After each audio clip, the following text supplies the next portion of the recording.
আসসালামু আলাইকুম। বাংলাদেশ বেতার, রাজশাহী। স্থানীয় সংবাদ পড়ছি শাহানা পারভীন। রাজশাহী মেডিকেল কলেজ হাসপাতালের ইন্টার্ন চিকিৎসকদের কর্মবিরতি প্রত্যাহার করা হয়েছে। আজ সকাল 9:30টার দিকে জরুরি বিভাগের সামনে আয়োজিত সংবাদ সম্মেলনে তারা এই কর্মসূচি প্রত্যাহারের ঘোষণা দেন। এর আগে গেল সোমবার হাসপাতালের 36 নম্বর ওয়ার্ডে রোগীর মৃত্যুকে কেন্দ্র করে অনাকাঙ্ক্ষিত ঘটনা ঘটে।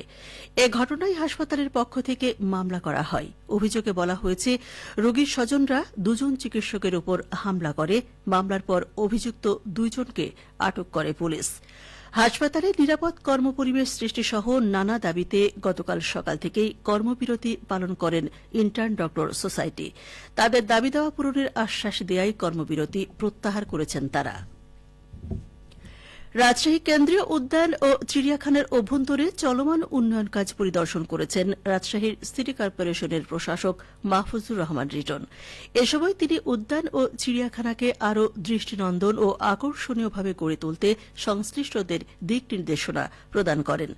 গতকাল পরিদর্শনকালে তিনি উদ্যান ও চিড়িয়াখানার অভ্যন্তরে watch tower, children play zone, event tent, ঝুলন্ত ব্রিজ সহ বিভিন্ন উন্নয়ন কাজ দ্রুত ও সুষ্ঠুভাবে বাস্তবায়নের উপরও গুরুত্বারোপ করেন।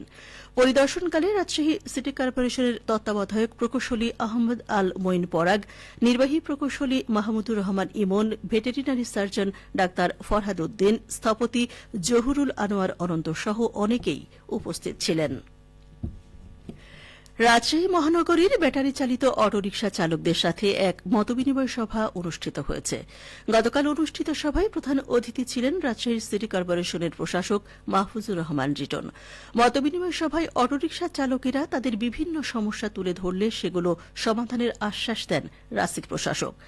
জাতীয়তাবাদী অটোরিকশা শ্রমিক দল রাজশাহী মহানগরের সভাপতি আব্দুল মান্নানের সভাপতিত্বে মতবিনিময় সভায় অন্যান্যদের মধ্যে মহানগর বিএনপির সহ সভাপতি আসলাম সরকার, রাজস্ব কর্মকর্তা সালোয়ার হোসেন খোকন সহ অনেকেই বক্তব্য রাখেন। সিরাজগঞ্জের শহীদ এম মনসুর আলী মেডিকেল কলেজের নাম পরিবর্তন করেছে সরকার। মেডিকেল কলেজটির নতুন নাম রাখা হয়েছে সিরাজগঞ্জ মেডিকেল কলেজ।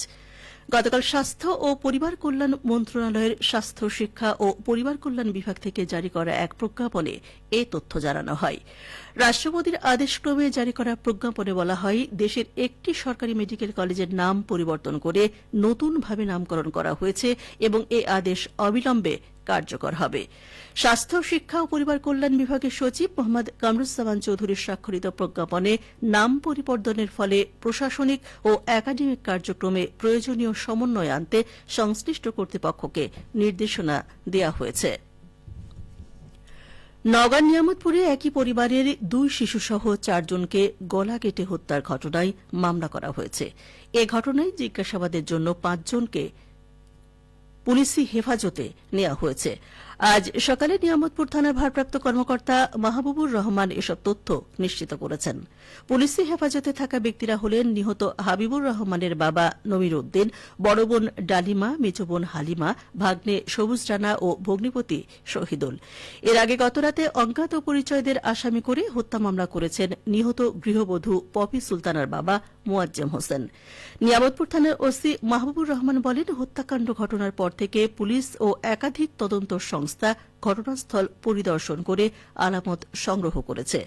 আলামত বিশ্লেষণ ও পুলিশি হেফাজতে থাকা ব্যক্তিদের জিজ্ঞাসাবাদ করে যেসব তথ্য বেরিয়ে আসছে তাতে মনে হচ্ছে এই হত্যাকাণ্ড জমিজমা সংক্রান্ত এবং ওই পরিবারে আধিপত্য নিয়ে বিরোধের জেরে হয়েছে। নওগাঁর পৌরসায় কৃষি সম্প্রসারণ অধিদপ্তরের আয়োজনে কৃষি বিভাগের পার্টনার কংগ্রেস অনুষ্ঠিত হয়েছে। গতকাল উপজেলা পরিষদ মিলনায়তনে অনুষ্ঠানে প্রধান অতিথি ছিলেন নওগাঁ কৃষি সম্প্রসারণ অধিদপ্তরের উপপরিচালক হুমায়রা মণ্ডল। 2025-2026 অর্থবছরে programme on agricultural and rural transformation for nutrition, entrepreneurship and resilience in বাংলাদেশের আওতায় এই অনুষ্ঠানের আয়োজন করা হয়। অনুষ্ঠানে বক্তাগণ খাদ্যশস্যে কীটনাশকের ব্যবহার কমিয়ে বালাইনাশক ব্যবহারের উপর জোর দেন এবং নিরাপদ খাদ্য উৎপাদনে কৃষকদের পরামর্শ দেন। এতে কৃষি বিভাগের কর্মকর্তা ও বিভিন্ন ইউনিয়নের কৃষকগণ অংশগ্রহণ করেন। সবশেষে আবহাওয়া। আজ দুপুর 12টায় রাজশাহীতে তাপমাত্রা ছিল 36.2 ডিগ্রি সেলসিয়াস। এ সময় বাতাসে আপেক্ষিক আর্দ্রতার পরিমাণ ছিল 50%। রাজশাহী বর্ষবর্তী এলাকায় আজ সূর্যাস্ত সন্ধ্যে 6:30 মিনিটে। সংবাদ শেষ হল। আমাদের পরবর্তী সংবাদ দুপুর 2:05 মিনিটে।